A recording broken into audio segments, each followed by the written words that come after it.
दोस्तों कुंडू न्यूज में आपका स्वागत है। चैनल को लाइक व सब्सक्राइब करें।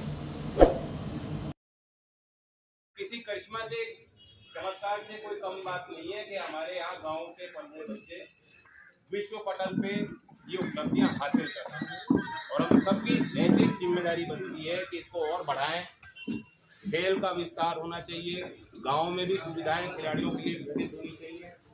एक दबाव सभी सरकारों पे और सभी जनप्रतिनिधियों पे बने, इसलिए मैंने भी अपनी सारी निधि को खेल के विकास के लिए समर्पित किया है कि मैं करूंगा तो और उसके पीछे कारण है मैं बताता हूँ। 2009-10 में जो हमारे देश का खेल का बजट था वो सिर्फ 700 करोड़ था। उसके बाद कॉमनवेल्थ के साल जब कॉमनवेल्थ गेम्स का आयोजन हुआ वो 3600 करोड़ हुआ। 2015 में घट के फिर 1100 करोड़ हो गया और 2010 के बाद 15 साल आप गिनो तो जो पिछला बजट था उसमें सिर्फ 3400 करोड़ दिए। 3400 करोड़ में जो हम चाहते हैं कि हर गांव में कोई स्टेडियम हो, जहाँ स्कूल है, जहाँ मैदान हो, विकसित हो, गांव के स्तर पे जहाँ खिलाड़ी हैं जो खेल रहे हैं उनके लिए कोच की नियुक्ति हो। 2.5 लाख ग्राम पंचायत है देश में, कम से कम 2.5 लाख नौकरियां तो पैदा होंगी और जो खिलाड़ी रह चुके हैं उनको मिलेंगी वो नौकरी। तो अगर इस सोच को आगे बढ़ाना है तो बजट कम से कम 10 गुना 100 गुना आगे सरकारों को भी बढ़ाना होगा।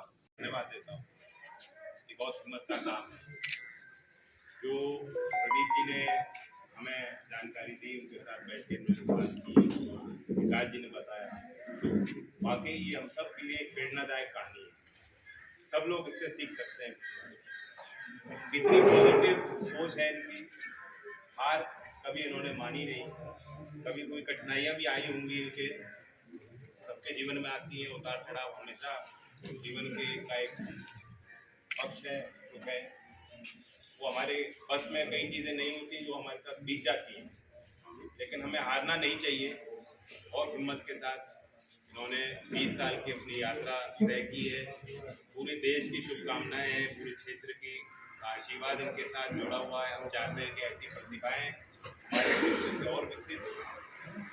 मैं पूछ रहा था क्योंकि जो उनका हैंडीकैप है उसे देखते हुए कि कितना दूर उन्होंने भाला फेंका, तो 26 मीटर भाला इन्होंने 26 मीटर हम लोग नहीं फेंक पाएंगे। जैसे खड़े लग रहे लोग तो शरीर भी मजबूत है, इरादा भी फौलादी है और ये साबित करता है कि अगर इंसान की इच्छा शक्ति अच्छी है कुछ भी हो सकता है, कुछ भी संभव है। कोई चीज उसके पहुंच के बाहर नहीं है अगर हमारा इरादा नेक है, हमने मन बना लिया और आत्मसमर्पण के साथ उसमें लग गए काम। ये बहुत ही प्रेरणादायक है।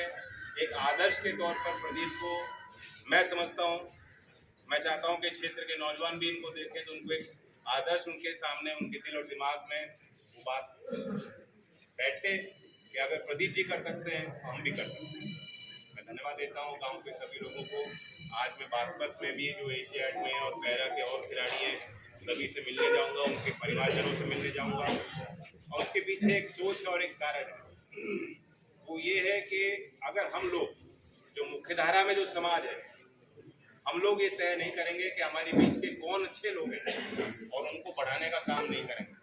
इतनी बड़ी उपलब्धि इन लोगों ने हासिल की है, देश के लिए की है, कठिन यात्राएं तय की है, सरकार इन्हें कोई संसाधन नहीं देती और ग्रामीण परिपेक्ष के एक साधारण परिवार में पैदा होकर कोई बच्चा कल्पना भी नहीं कर सकता कि मैं वहां तक पहुंचूं। तो किसी करिश्मा से, चमत्कार से कोई कम बात नहीं है कि हमारे यहाँ गाँव के 15 बच्चे विश्व पटल पे ये उपलब्धियां हासिल करते हैं और हम सबकी नैतिक जिम्मेदारी बनती है कि इसको और बढ़ाएं। खेल का विस्तार होना चाहिए, गाँव में भी सुविधाएं खिलाड़ियों के लिए विकसित होनी चाहिए। एक दबाव सभी सरकारों पे और सभी जनप्रतिनिधियों पे बने, इसलिए मैंने भी अपनी सारी निधि को खेल के विकास के लिए समर्पित किया है कि मैं करूँगा तो और उसके पीछे कारण है मैं बताता हूँ। 2009-10 में जो हमारे देश का खेल का बजट 15 मिनट बाद कॉल करियो, वो सिर्फ 700 करोड़। मैं भी साथ है। उसके बाद कॉमनवेल्थ के कहीं साल गए जब हुए हैं। कॉमनवेल्थ गेम्स का आयोजन हुआ वो 3600 करोड़। 2015 में घट के फिर 1100 करोड़ हो गया, और 2010 के बाद 15 साल आप गिनो तो जो पिछला बजट था उसमें सिर्फ 3400 करोड़ दिए।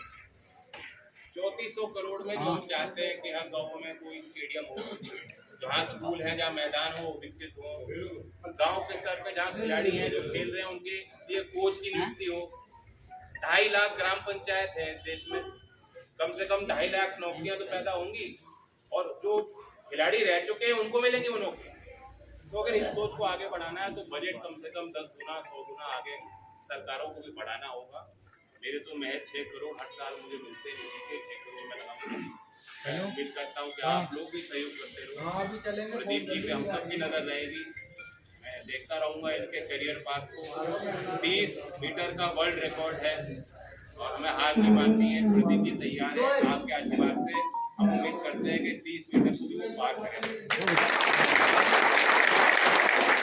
बहुत धन्यवाद। के बाद में मेरे भाई ने हिम्मत नहीं तोड़ी और इसके जो दोस्त हैं उन्होंने हमेशा इसका सहयोग करने का काम करा।